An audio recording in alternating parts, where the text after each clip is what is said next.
Perkenalkan, saya Laili Etika Rahmawati, dosen Program Studi Pendidikan Bahasa dan Sastra Indonesia, Fakultas Keguruan dan Ilmu Pendidikan Universitas Muhammadiyah Surakarta. Pada kesempatan kali ini, saya akan menyampaikan materi perkuliahan yang saya ajarkan untuk mata kuliah keterampilan membaca. Mata kuliah keterampilan membaca ditempuh oleh mahasiswa semester 1 dengan beban belajar 2 SKS. Mata kuliah keterampilan membaca ini mendukung kompetensi utama untuk menjadi guru mata pelajaran bahasa Indonesia di sekolah lanjutan yang dapat menguasai pengetahuan tentang keterampilan membaca sampai pemahaman bacaan. Mahasiswa diharapkan mampu menguasai hakikat membaca, jenis-jenis membaca, berbagai teknik dalam membaca, reproduksi hasil membaca, dan gerakan literasi nasional. Adapun buku wajib yang menjadi rujukan untuk pelaksanaan mata kuliah keterampilan membaca adalah buku keterampilan membaca teori dan praktik yang kami tulis bersama dengan tim, yaitu saya sendiri, Laili Etika Rahmawati, dan Ibu Sri Waljinah sebagai pengampu mata kuliah keterampilan membaca. Buku ini kami tulis pada tahun 2020 untuk mendukung pelaksanaan perkuliahan mata kuliah keterampilan membaca.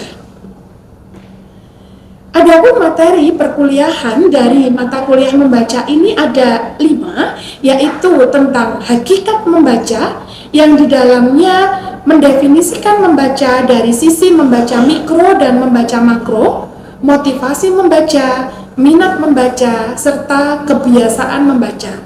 Di dalamnya juga terdapat tujuan dan manfaat membaca. Materi yang kedua yaitu materi tentang jenis-jenis membaca.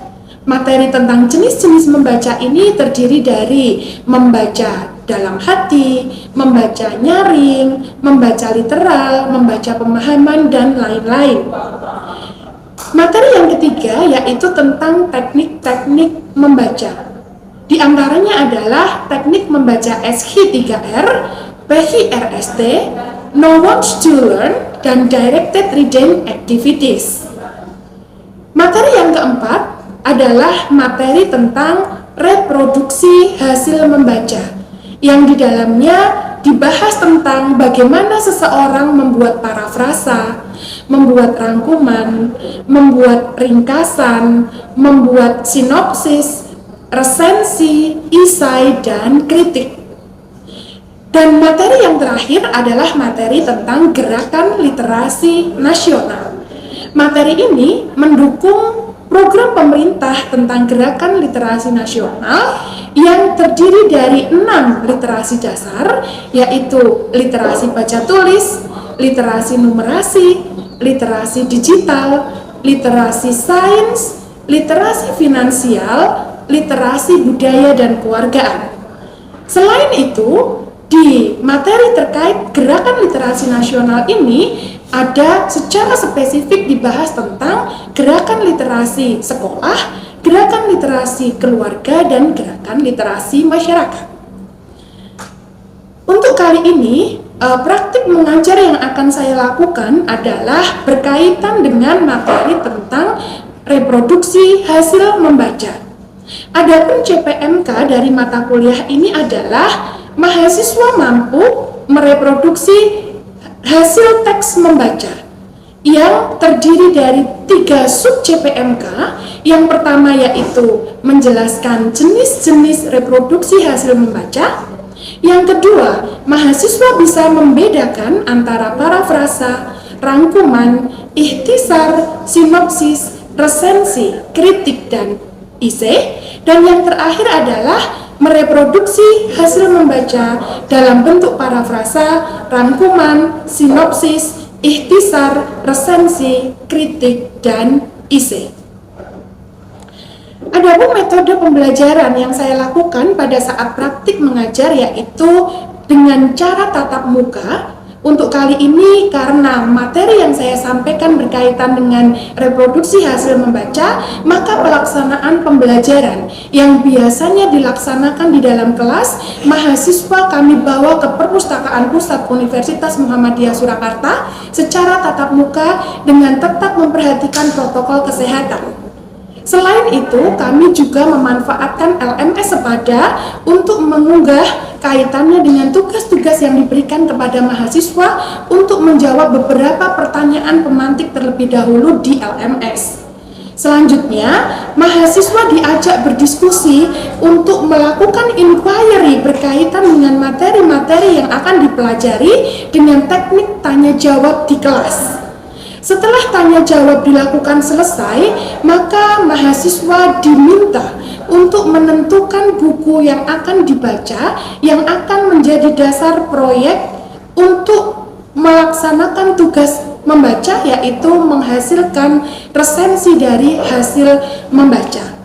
Setelah mahasiswa menemukan buku yang ingin mereka resensi, mahasiswa diajak untuk berdiskusi mengapa mereka memilih buku itu dan apa alasan mereka memilih buku itu. Setelah itu pada pertemuan berikutnya, mahasiswa diminta untuk mengunggah hasil resensi dan mempresentasikannya di dalam kelas untuk pertemuan berikutnya. Berkaitan dengan penilaian yang diberikan kepada mahasiswa, secara umum mahasiswa dinilai dari dua aspek. Yang pertama yaitu penilaian dari sisi partisipasi mahasiswa dilihat dari kehadirannya dan partisipasi di dalam kelas serta keaktifannya. Yang kedua dinilai dari hasil reproduksi hasil membaca yang mereka hasilkan yang diunggah di dalam LMS dan yang mereka presentasikan pada saat pertemuan berikutnya. Demikian yang bisa kami sampaikan berkaitan dengan mata kuliah keterampilan membaca. Ada satu pesan dari saya berkaitan dengan membaca, jangan jadikan membaca sebagai hobi, tapi jadikan membaca sebagai kebutuhan layaknya makan dan minum. Terima kasih. Wabillahi taufiq wal hidayah. Wassalamualaikum warahmatullahi wabarakatuh. Assalamualaikum warahmatullahi wabarakatuh. Waalaikumsalam warahmatullahi wabarakatuh. Baik teman-teman, hari ini kita kembali berjumpa dalam mata kuliah keterampilan membaca. Tapi sebelum kita melanjutkan materi kita, mari kita membaca Al-Quran terlebih dahulu. Silakan dilihat surat An-Nisa ayat 105. Sudah? Ayat 105 sampai dengan 112. Sudah ya, kita mulai dari ta'awud, basmalah, langsung ke surat. Kita mulai dari sekarang. A'udzu billahi minasyaitonir rajim. Bismillahirrahmanirrahim. Inna anzalna ilaikal kitaba bil haqqi litahkuma bainan nasi. Dan mohonkanlah ampunan kepada Allah, sungguh Allah Maha Pengampun, Maha Penyayang. Ya, sebelah kiri lagi. Dan janganlah kamu berdebat untuk membela orang-orang yang mengkhianati dirinya. Sungguh Allah tidak menyukai orang-orang yang selalu berkhianat dan bergelimang dosa. Ya, 108. Mereka dapat bersembunyi dari manusia, tetapi mereka tidak dapat bersembunyi dari Allah, karena Allah beserta mereka ketika pada suatu malam mereka menetapkan keputusan rahasia yang tidak diridhoinya, dan Allah Maha meliputi terhadap apa yang mereka kerjakan. Nur Arafah. Mukhayul Anwar. Ya. Mirdan Akila. Mirdan ya ada. Terus Lutfi Aditya Parezi.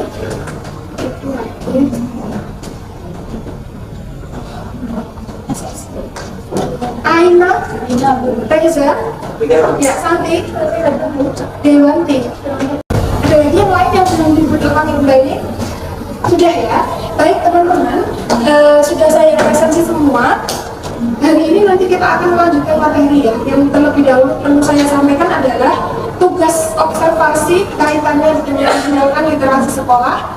gerakan literasi masyarakat dan gerakan literasi keluarga sudah selesai dilaksanakan. Apakah ada yang belum selesai melakukan observasi di tugas sebelumnya? Sudah semuanya ya? Ada kendala pada saat melakukan observasi? Ada. Kendalanya apa? Bisa diceritakan dulu?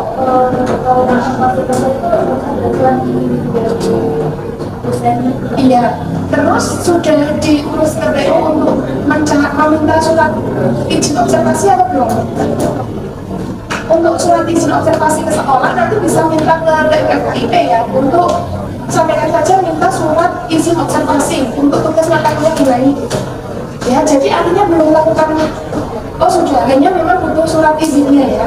Nanti kalau memang sekolah masih membutuhkan, kalian bisa membuat surat izin, nanti saya tanda tangan nggak apa-apa. Gitu ya. Nah, ada lagi yang lain? Tidak ada ya. Untuk hasil observasi yang teman-teman kerjakan pada minggu kemarin, itu Bu Laili sudah menyiapkan di Sepada, di Sepada itu teman-teman nanti bisa cek di Sepada itu pada pertemuan sebelumnya ya, itu silakan nanti teman-teman unggah hasil observasi itu meskipun tugasnya kelompok tetapi diunggahnya individual karena kajian di Sepada itu kajian individual ya. Terus berikutnya di Sepada nanti Bu Laili sudah menyiapkan untuk materi yang hari ini akan kita pelajari ya, dari buku ini teman-teman. Kita kemarin kan sudah membahas tentang gerakan literasi nasional ya. Terus kita sekarang memasuki materi tentang reproduksi hasil membaca. Ya, coba dilihat dulu di bagian daftar isi ada di halaman 7 Romawi. Ya, ada di halaman 7 Romawi. Kalau kita lihat di daftar isi, materi tentang reproduksi hasil membaca ada di halaman berapa? 119. Kalau dilihat dulu dari daftar isinya, reproduksi hasil membaca itu apa saja?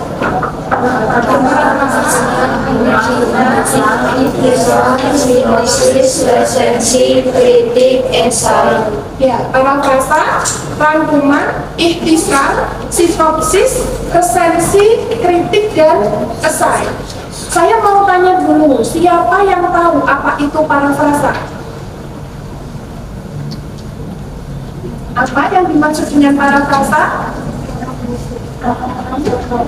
Mengacungkan tangan? Silakan. Ya, silakan Kak.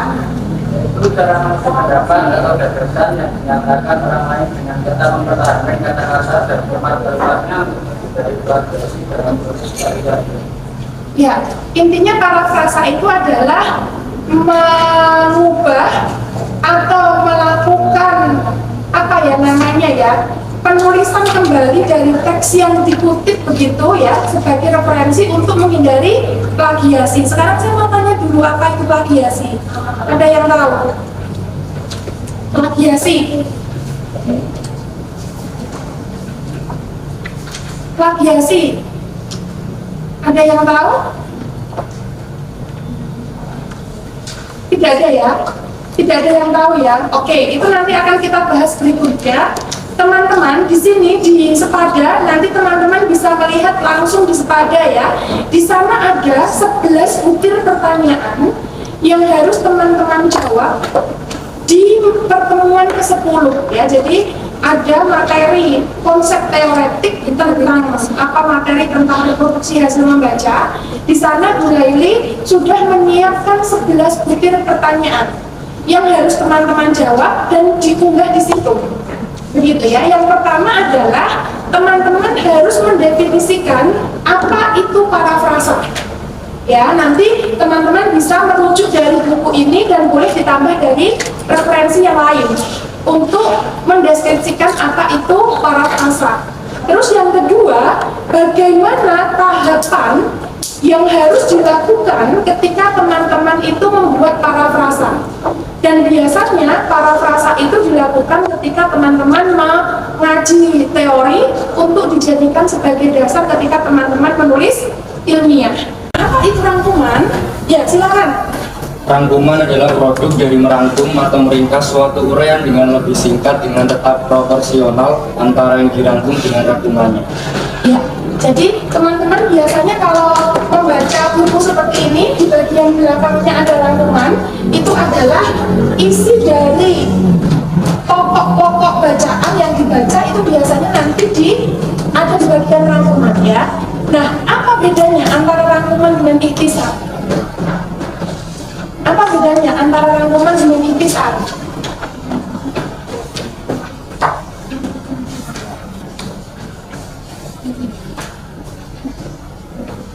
Coba dijawab dulu, apa itu ikhtisar?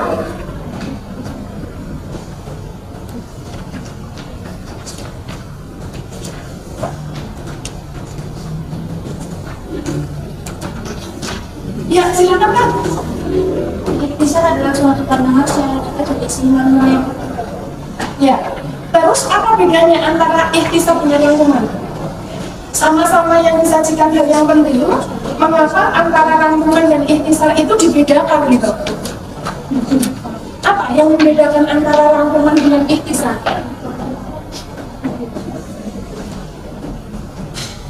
Ini dibaca, kemudian jangan baca HP terus. Ya. Apa bedanya antara rangkuman dengan ikhtisar? Ya, silakan Kak. kalau rangkuman itu terikat atas kejadian singkat. Tapi kalau ikhtisar itu yang diambil intinya. Ya, yang diambil sama-sama ya. Kalau rangkuman kan yang diambil juga intinya.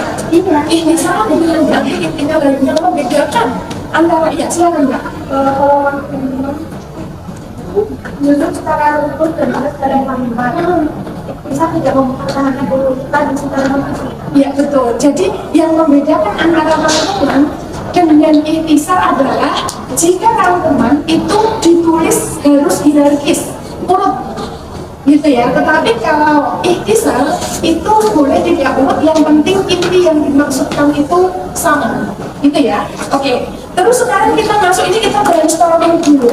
Sebelum nanti teman-teman saya minta untuk praktik ya. Sinopsis. Ada yang tahu apa itu sinopsis? Baca dulu, sinopsis itu apa?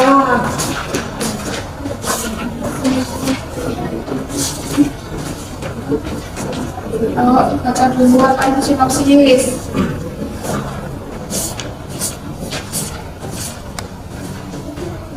Silakan.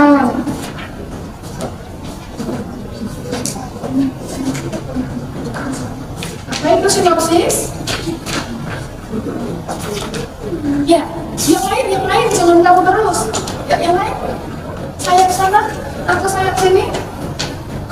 Ya, ada di halaman berapa sinopsis itu dibacakan? Ya, silakan Kak.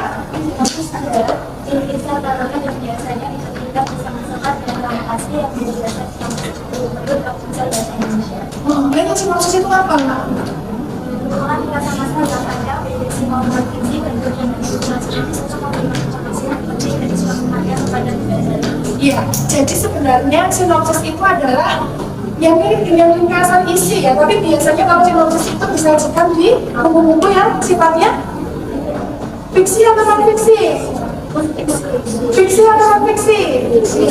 Fiksi biasanya, tetapi sinopsis juga sangat dimungkinkan untuk disajikan untuk buku-buku yang non-fiksi. Tapi kalau seperti di buku membaca ini, belakang ini kan sebenarnya juga sinopsis buku ya, tetapi kita sering menyebutnya dengan istilah buku. Apa? Buku.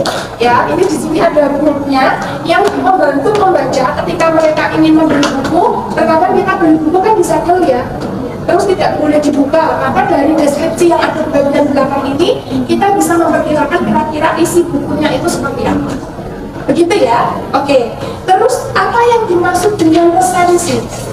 Mengenai suatu informasi berkaitan dengan buku baru atau dapat juga bentuk lain sebagai pertimbangan kelayakan suatu karya. Ya, jadi kalau resensi itu biasanya dibuat untuk membuat timbangan buku. Timbangan buku itu maksudnya bukan ditimbang berapa beratnya ya, tetapi untuk memberikan rekomendasi kepada pembaca kira-kira buku itu layak dibaca atau tidak, kan begitu. Jadi biasanya resensi itu menyajikan kelebihan buku dan kelemahan buku untuk memberikan rekomendasi pembaca apakah mereka itu hendak membaca membaca buku itu atau tidak gitu ya. Jadi apa namanya itu resensi. Nah teman-teman, sebenarnya masih ada dua bentuk lagi, yaitu kritik dan esai.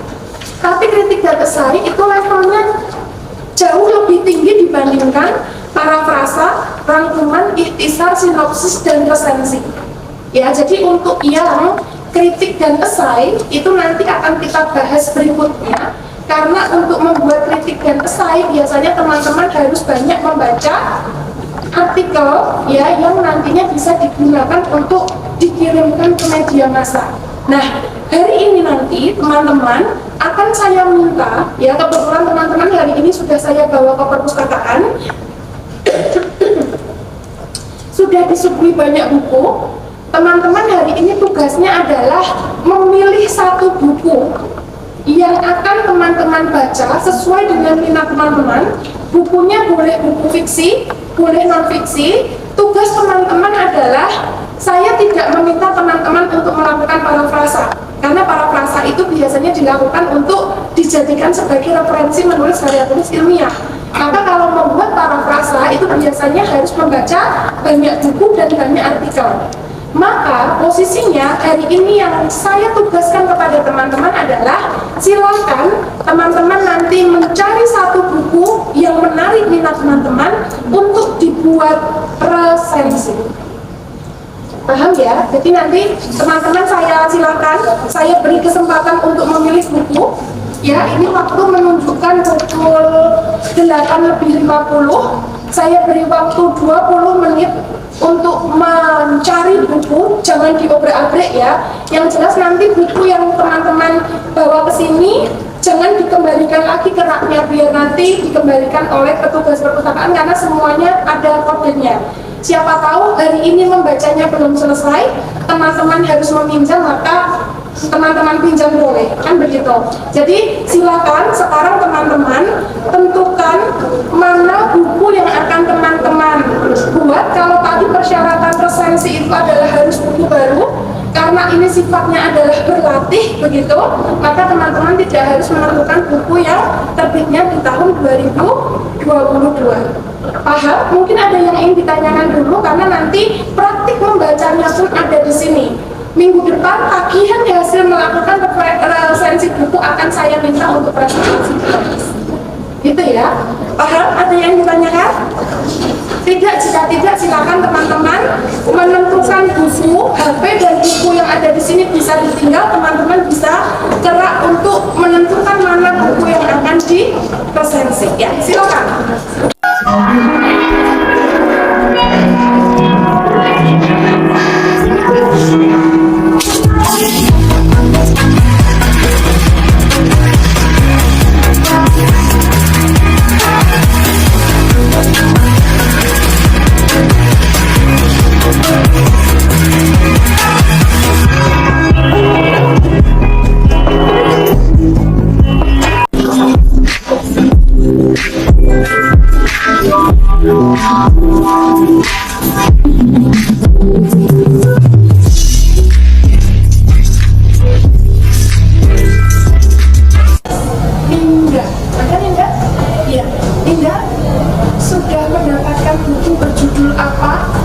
Ceritanya kira-kira tentang apa?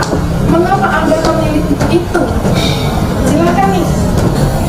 Saya memilih buku dengan kaum aku dan sepucuk apel merah dari TRT. Ini menceritakan tentang sosok seorang yang berhijrah, tentang masa lalu, tentang sakit hati, tentang harapan, lalu tentang cerita-cerita baru yang dia takut.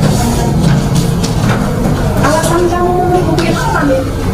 Alasannya kayak di sini itu bagus.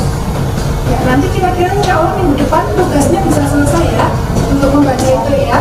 Sudah dibaca mendapatkan berapa bab dari tadi ketika diminta untuk menentukan itu. Kalau boleh tahu tokohnya siapa saja di situ? Baru baca sedikit. Oh, baru baca sedikit. Nanti jangan baper ya. Karena kelihatannya itu novelnya arahnya ke percintaan gitu ya. Oke, baik, Yunda sudah mendapatkan dan itu novel ya.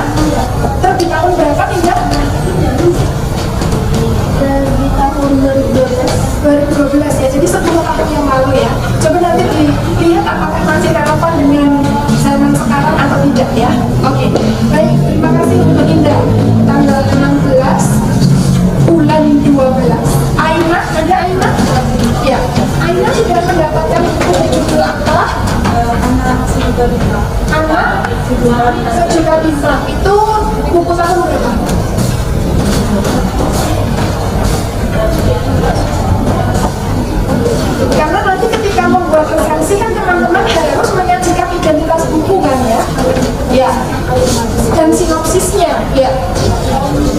2012 ya. Itu menceritakan tentang apa? Aina. Tentang keriangan dan kegilaan dunia anak-anak diramu dari seninya persaingan, percikan-percikan cinta, mengerti kesamaan, dan kebenaran yang besar. Oke, itu novel juga ya. Oke, apakah di antara teman-teman ada yang memilih bukunya tidak novel? Oke, mungkin dari sini saya sudah bisa komentarkan bahwa memang tetap saja ya mahasiswa itu kalau disuruh untuk memilih buku itu rata-rata dari tadi ketika saya berada di sana buku novel mana buku novel yang dicari pertama selalu novel mana, padahal di tempat sebelah itu saya lihat buku-buku tentang pembelajaran bahasa Indonesia, tentang active learning, tentang pragmatik, tentang semantik itu banyak sekali. Hanya memang kalau saya lihat di sini kelihatannya minat teman-teman di bahasa Indonesia belum begitu kental gitu. Buku kan novel bahasa Indonesia iya, hanya saja itu baru bagian dari sastranya, yang Indonesianya belum, tapi tidak apa-apa karena lakukan apa yang kalian senangi dan senangi apa yang kalian lakukan ya. Oke, baik, mungkin sebelum kita akhiri ada yang ingin ditanyakan teman-teman? Nanti silakan kalau ingin dikerjakan di sini untuk setelah ini monggo boleh, atau kalau ini coba dikonfirmasi apakah buku bisa dipinjam atau tidak. Tapi kalau tidak dipinjam nanti buku jangan dikembalikan ke Pak, biar nanti dikembalikan oleh tugasnya, begitu ya. Perlu saya informasikan teman-teman untuk tugas yang hari ini, nanti yang untuk pertemuan ke-10 kan 11 pertanyaan tentang parafrasa sampai dengan resensi, mohon nanti dijawab secara individual ya. Terus di pertemuan ke-11 Bu Laili juga sudah menyiapkan ruang unggah untuk mengunggah hasil reproduksi hasil membaca yang hari ini teman-teman pilih bukunya. Nanti hasil resensinya silakan diunggah dan mohon membuat resensi sesuai dengan ketentuan resensi yang baik dan benar. Artinya resensi itu bukan hanya sinopsis, tapi teman-teman harus menuliskan identitas bukunya, menyajikan sinopsisnya, menentukan kelebihan dan kelemahan buku untuk bisa diunggah di sini. Mohon ketika diunggah dengan menggunakan file berbentuk PDF. Ya, jadi saya berharap maksimal tanggal 23 itu resensi buku yang teman-teman pilih itu bisa selesai dikerjakan dan minggu depan bisa dipresentasikan. Begitu, mungkin ada yang ingin ditanyakan?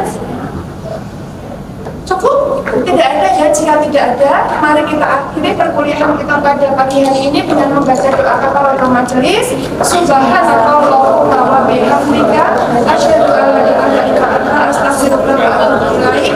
Wabillahi taufiq wal hidayah. Wassalamualaikum warahmatullahi wabarakatuh.